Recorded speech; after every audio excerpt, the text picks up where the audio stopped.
קוסווארה. הידוע גם בשם איש העץ.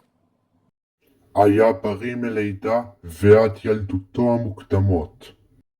בגיל 10 הוא החל לפתח יבלות סביב הברך הפגועה, שצמחו לאחר מכן על גפיו ופניו.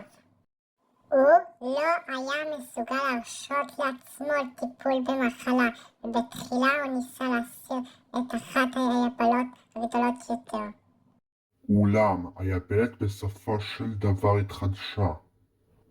הוא ניסה לחיות חיים נורמליים, ועבד כאומן.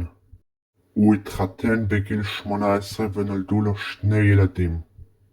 היבלות המשיכו לגדול ללא שליטה, מה שבסופו של דבר הגביל את תנועותיו, וגרם לו להיות תלוי באחרים לשגרת יומו. לאחר שנעשה תלותי מדי, הוא איבד את עבודתו, התגרש מאשתו, והופרד מילדיו. הוריו הציעו לו לגור איתם כדי לספק עזרה. אם נהניתם מהסרטון מוזמנים לפרגן בלייק ובסאב.